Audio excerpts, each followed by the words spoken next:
এই দাঁড়া তো, ফোন দিয়েছে দেখি কেটা। হ্যাঁ কি কোন আজ পর্যন্ত এই সাপ কেউ ধরতে পারে নাই। আর টেনশন নেবেন না, আমি হলাম কাল্লু সাপড়ি, এই সাপ ধরেই ছাড়বো। তাহলে আপনি লোকেশনটা দেন। উত্তরপাড়ার মাঠে? আচ্ছা ঠিক আছে, আমরা এখন আসতেছি। এই চল। উত্তরপাড়ার মাঠ? और अभी तो रुको ওস্তাদ, ওস্তাদ, উত্তরপাড়ার মাঠে কি হয়েছে? কি হয়েছে মানে? ওখানে একটা বিশাল সাপ দেখা গেছে, আর এই সাপটা বলে আজ পর্যন্ত কেউ ধরতে পারে নাই। আমরা ধরে দেখাবো তো। আমি যাবো না। হ্যাঁ?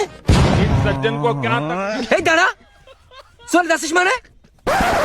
মরার ফাড়ি আমার উঠেনি, মরলে আপনি মারেন গা, আমি পারবো না। এই দাঁড়া, মরবো মানে? এই বাংলার বুকে এমন কোন সাপ আছে রে যে আজ পর্যন্ত কাল্লু সাপড়ে ধরতে পারে নাই, শুধু গুই সাপ ছাড়া? আর তুই ভয় চলে যাচ্ছিস মানে? চ। ভারী ভালো সব রাখছে। আমি মানুষের মুখে শুনেছি ওই উত্তরপাড়ার ওই মাঠে 300 বছর ধরে এক বিষাক্ত সাপের বসবাস। আমি আরো শুনেছি ওই সাপ যখন যে রাস্তাটা যায় ওই রাস্তায় বিষাক্ত হওয়া যায়। এমনকি ওই রাস্তাটা যদি মানুষ যায় ওই মানুষের পাও পচে যায়। ভয় পেয়েছে? আরে ভয় পাচ্ছি না, সাপ ধরা লাগে আমি উত্তেজিত হয়ে গেছি। আরে শুনে, আমি আরো শুনেছি আজ পর্যন্ত যত তান্ত্রিক সাপরে সাপ ধরার উদ্দেশ্যে গেছে কেউ বাড়ি ফিরে আসতে পারেনি। সব সাপড়ির সাথে আমার তুলনা করবনি, আমি হলাম কাল্লু সাপড়ি, কাল্লু সাপড়ি। শালাকে আমি কোনোভাবে বোঝাতে পারতেছি না। এই শালা মরবি মরবি, সাথে আমাকেও মারবি। দেখি আরেকবার শেষ বুঝানি বুঝাবো।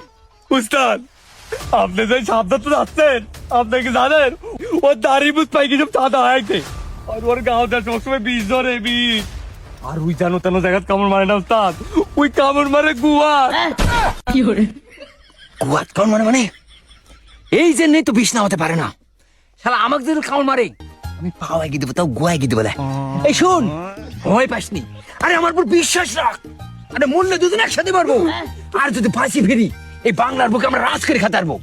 আমার মাথার কিন্তু একটা আইডিয়া আছে, শোন। বুঝতে পারছিস? শালার মাথার বুদ্ধি আছে রে।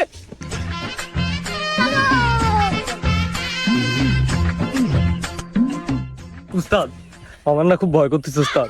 আরে এখানে ভয় পাওয়ার কি আছে?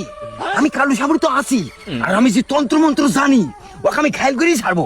আরে তুই গাছটা রাখ, তুই যে মানুষ ওই কোনো মতেই টের পাবিলি। আরে সাপের রাস্তা না যায় তুই সবসময় এই টানে ওই ফুসকুর করে তোর কাছে চলে আসবি, ঠিক আছে? ভয় পাস না, আমি আসি তো। ঠিক আছে, ওই জন্য তো বেশি ভয়। একবার ধরতে পারলে সারা জীবন আর কিছু করে খাওয়া লাগবে। ঠিক আছে, এখানে ও রাস্তা না, যা একটু দোয়া করে দেন। एक सेकंड হ্যালো,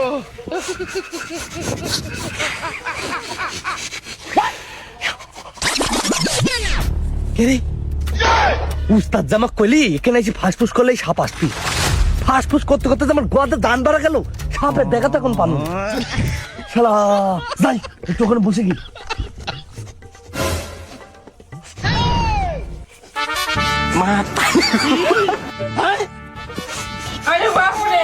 কি ব্যাপার?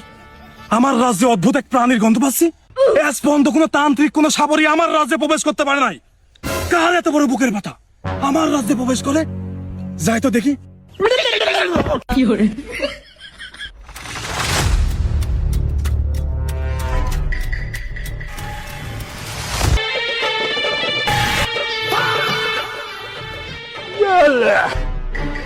কে তুই? বিনা অনুমতি আমার রাজ্যে প্রবেশ করেছিস? তোর কি মৃত্যুর ভয় নাই? বিয়া তুমি মাফ করবেন নাগরাজ, আমি খুব বিপদে পড়ে আপনার এই রাজ্যে প্রবেশ করেছি। আমার এলাকাতে কাল্লু সাপড়ি নামে এক সাপড়ি আমার বংশকে নির্বংশ করে দিয়েছে। কোন রকম আমি আমার পানটুকু নিয়ে আপনার এই রাজ্যে প্রবেশ করেছি। আপনি আমাকে ফিরিয়ে দিবেন না নাগরাজ, আপনি আমাকে একটু আশ্রয় দেন, একটু আশ্রয় দেন। আচ্ছা ঠিক আছে, সবই বুঝলাম, কিন্তু তুই সাপ না মনুষ্য এটা আমার পরীক্ষা করা লাগবে। আমি শেষ, উস্তাদ আমাকে কইতে গেল, নির্ঘাত আমি আজকে মরে যাবো। আমাকে মাফ করে দেন, আমাকে মাফ করে দেন। আচ্ছা ঠিক আছে, ঠিক আছে, আমি বুঝতে পারছি তুই অরিজিনালি সাপ। তুই এখন নিরাপদ, আয় আমার সাথে। বাইসি গেছি রে